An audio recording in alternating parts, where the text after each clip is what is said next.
धीरे धीरे मुझे जो अभ्यास था वैसे मैं अभ्यास करता रहा। और एक दिन तो क्या हुआ कि जब माता जी हमारी चली गई, माता जी का हमारे स्वर्गवास हो गया, तो ऐसे घूमते टहलते मैं एक जंगल में चला गया। तो जंगल में मैं थोड़ी दूर चला गया और वहां पर रात्रि हो मतलब विश्राम शाम हो गया। और शाम होने पर क्या हुआ कि मैं ऐसे एक पीपल के वृक्ष के नीचे बैठा और वहां पर ये मन हुआ कि लाओ, जैसे महात्मा लोग बोलते थे ना कि ऐसे बैठ करके उसके बाद भगवान का ध्यान करना चाहिए, वैसे मैं भी बैठ गया और भगवान का ध्यान करने लगा। तो महात्मा लोग कैसे ध्यान करने के लिए बताए थे? सशंख चक्रम सकिरीट कुंडलम, सशंख चक्रम सकिरीट कुंडलम। एक हाथ में शंख, एक हाथ में चक्र, एक हाथ में गदा और एक हाथ में पद्म। भगवान के 4 भुजाएं हैं, उन चारों में 4 आयुध हैं। और बढ़िया हृदय पर वक्षस्थल पर बढ़िया पीली पीली माला थी और कौस्तुभ मणि उनके हृदय पर चमकता रहता था। और खूब अच्छा उनका पीला पीला वस्त्र था। ऐसे जैसे उन्होंने बताया था मैं इसी प्रकार से ध्यान करने लगा। और ये ध्यान करते करते पता नहीं क्या हुआ कि ऐसे अचानक में हमारा ध्यान ऐसा लगा कि अचानक में ही प्रकाश हुआ है। आंख मुंदी हुई है लेकिन प्रकाश हुआ, और उस प्रकाश में वही जो मैं ध्यान कर रहा था ना, वही हमको दिखाई पड़ने लग गया। सशंख चक्रम सकिरीट कुंडलम सपीत वस्त्रम सरसीभेक्षणम सहार वक्षस्थल कौस्तुभश्रियम् नमामि विष्णुं शिरसा चतुर्भुजम्। और जब ये रूप हमारे हृदय में व्याप्त हुआ, हमारे हृदय में आया, थोड़ी देर तक वैसे ही वह रूप बना रहा, फिर अचानक में वह रूप गायब हो गया। क्या हुआ? वह रूप गायब हो गया। और जैसे ही वह रूप गायब हो गया तब मैं आश्चर्यचकित हो गया, मतलब हड़बड़ा करके मैं अपनी आंख को खोल दिया। और आंख खोला तो देखा वहां कुछ नहीं था। तो हमारे मन में ऐसी इच्छा हुई, वो रूप कहाँ गया? दोबारा से मैंने आंख मूंदा। जब दोबारा से आंख मूंदा तो वो रूप दिखाई नहीं पड़ा। थोड़ी देर तक मैंने प्रयास किया, फिर मैं विह्वल हो गया उस रूप को देखने के लिए, क्योंकि भगवान का सौंदर्य ऐसा है। देखो, बहुत विस्तार से चर्चा करेंगे, थोड़ा सा और कथाएं रह जाएंगी, इसलिए मैं संक्षेप में चला और आप लोग समझदार हैं, वे समझ जाएंगे। भगवान का स्वरूप इतना सुंदर है कि उन स्वरूप को देख करके मेरा मन उसमें इतना विह्वल हो गया, इतना व्याकुल हो गया, मैं बार बार प्रयास करने लगा कि वो रूप मुझे दोबारा दिखाई पड़े। लेकिन वह कितना मैंने प्रयास किया, लेकिन वह रूप दिखाई नहीं पड़ा। तब मैं रोने लग गया, मतलब हमारे आंसू निकलने लग गए। भगवान के प्रेम में क्या होना चाहिए?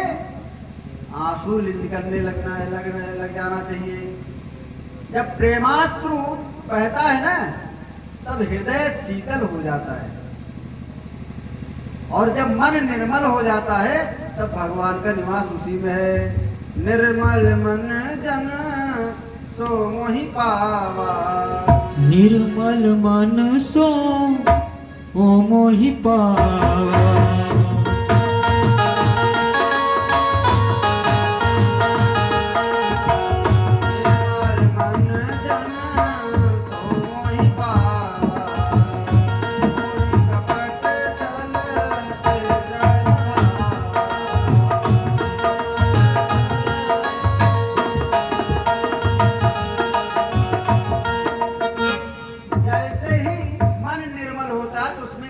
भगवान का निवास हो जाता है।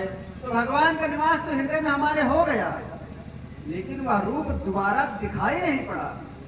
तब मैं बहुत रोने लग गया। तो वहां आकाशवाणी हुई कि हे पुत्र, आपका अभी कुछ कर्म ऐसा रह गया है जिससे अब मैं दोबारा दिखाई नहीं पड़ूंगा, लेकिन मैं तुमको आशीर्वाद देता हूं कि तुम निरंतर इस प्रकार से अभ्यास करते रहो। क्या कहा? निरंतर इसी प्रकार से अभ्यास करते रहो और तुम्हारा यह शरीर छूट जाएगा।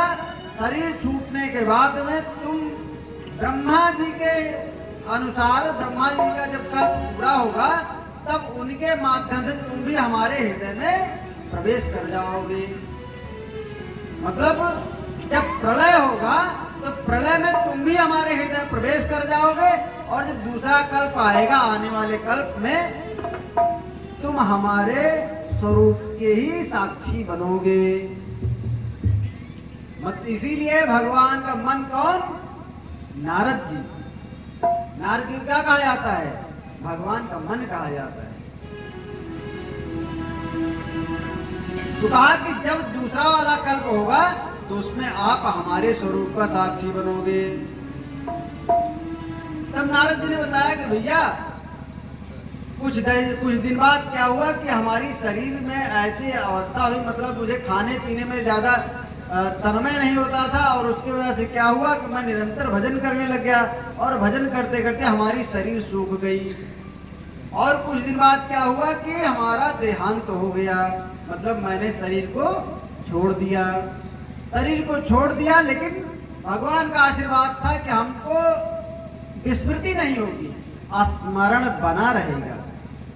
अगर स्मरण नारद जी को ना बना होता तो ये कथा बता पाते अपने चरित्र को? आपसे अगर पूछा है आप पूर्व जन्म में क्या थे, बता पाएंगे? तो नारद जी को आशीर्वाद भगवान ने दिया था, तुम्हारी विस्मृति नहीं होगी, मतलब स्मृति बनी रहेगी, आपको याददाश्त आपकी बहुत तेज हो जाएगी। तो कहा जब कल्प का अंत हुआ तो हमारा भी प्राणांत हो गया, और मैं पहले तो ब्रह्मा जी के पास में बहुत दिन तक ब्रह्मलोक में रहा, लेकिन जब ब्रह्मा जी कल्प को समेटने लगे तो वो भगवान के हृदय में प्रवेश करने लगे, तो साथ में मैं भी उनके हृदय में प्रवेश कर गया। फिर जब दोबारा कल्प की स्थापना हुई तो मैं उन्हीं ब्रह्मा जी के माध्यम से मानसिक सृष्टि में उत्पन्न हुआ। पहले ब्रह्मा जी के 4 पुत्र हुए, सनत कुमार, सनातन, सनंदन और सनक, सनंदन, सनातन और सनत कुमार। ये 4 लोग पहले उत्पन्न हुए, उसके बाद मैं उत्पन्न हो गया।